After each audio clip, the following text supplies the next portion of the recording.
about 80% information and about 20% inspiration. And when we're putting email campaigns together, here's another example. So this is their Japan cherry blossom tour that they're doing. We want to be about 70% inspiration and about 30% information. And that information needs to be further down the mail. Once we've actually got people going, oh, actually, this looks pretty good. I might want to come actually look on this tour. So there you go. There's the inclusions. There's the price. And there's a call to action where they can actually open up and view the full itinerary. So it's all about creating the inspiration and creating a conversation with you.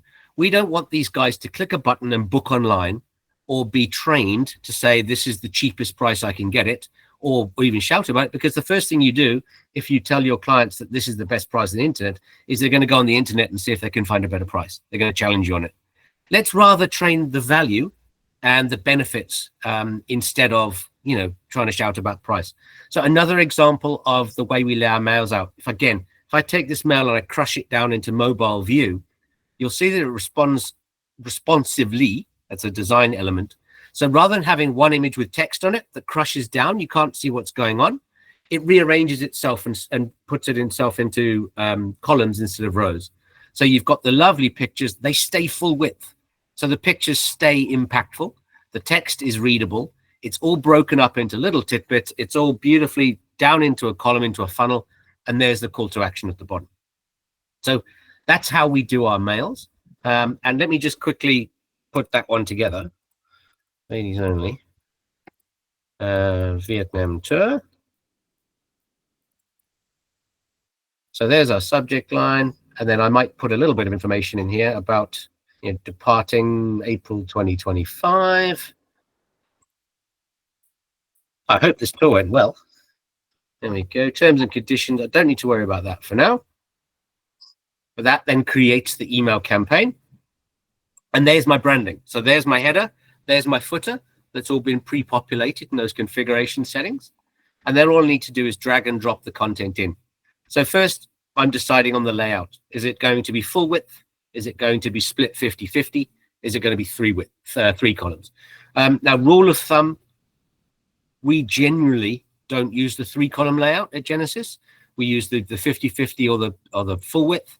The 3 columns is there and it works fine, but on a mobile view, it really struggles, depending on the size of the device you're looking at, it struggles to take 3 and make it beautifully. So you get one left, one right, one left. It doesn't work quite as nice, so we don't use it very sparingly, but it's there for you. So there's my text layouts, or just my layouts in general. So if I look back on this one, which I'm going to drag across here, so you can't see it. I've got a full width layout to start. And I'm going to drag in my image, double click the block. I've got all my images all pre-made here in a file. So I'm going to select that one. That will upload it. I'm going to select it here. And there we go. Next section, I want to put in my intro text, which I'm just going to quickly steal from there. Drag in my text widget. Paste that in there. When I do paste text in, I paste as plain text rather than text. The difference there being that anytime you copy paste text from somewhere and you just copy paste, chances are it will bring in styling and formatting from the other place, wherever that might be, and you don't always want that. So you'll actually look at this text, it'll be all different characters and all different things.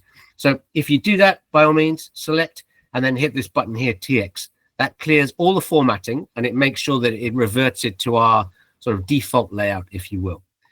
So that's a little close to the title. I'm going to put a little space in there. I'm going to duplicate that. I'm going to bring that down and put a space below. And now, from what we saw earlier, is our little 50-50 sections. So I'm going to have 3 of these. So I'm going to duplicate that. And then I'm going to drag. I'm going to select my first picture. I'm going to add it. There we go. And then I'm going to put in my text, back to the text thing, drag that in. So as you'll see, from those of you who've had experience with the old portal, very similar in terms of a drag and drop editor. Maybe a little simpler on the front end. And that's why, so I think somebody just joined us perhaps. That's why we've added a little layer of complexity behind the scenes. So if you wanted to put in another text layer here, or if you wanted to do something funky with this text, so yes, you can select a bit of text, you could bold it, you can change the colors, you can italicize it with one part of it. But if you have a piece of text or a layout that you want to do stuff funky with, there's this paintbrush up here, and then there are these advanced settings. And this is where stuff gets a little, over the top.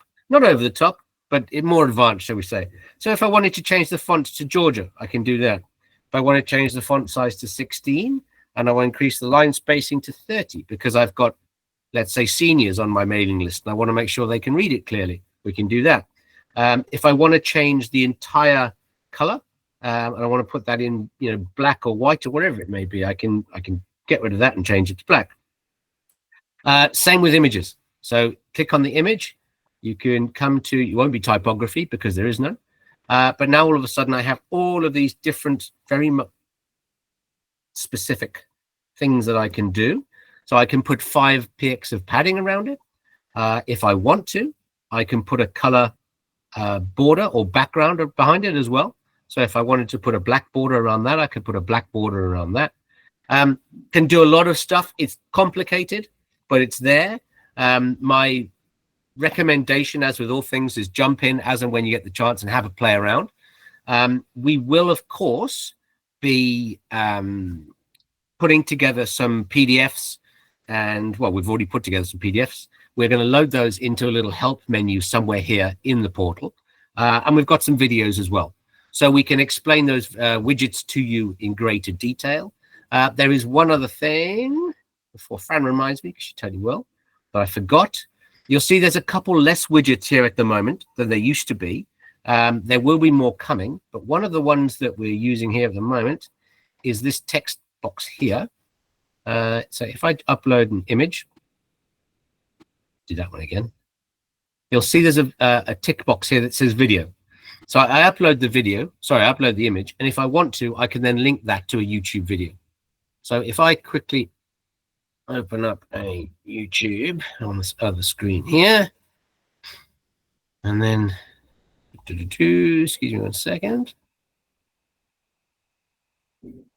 take the first one I've got here. What do you know? It's about Jimmy Kimmel. There we go. So I'm going to put, tick the box here that says video, and that's going to put a little video play button on it. In fact, let me just drag that up here so you can see that clearly. And then I'm going to add in the video there, and that's going to put the link to the video. So that now becomes a link to the video. But like the old Genesis portal, there's the preview. I'm going to open up a preview link. Like the old Genesis portal, it doesn't take you or the reader to YouTube, where you then spend the next 45 minutes watching videos until you start turning blue in the face.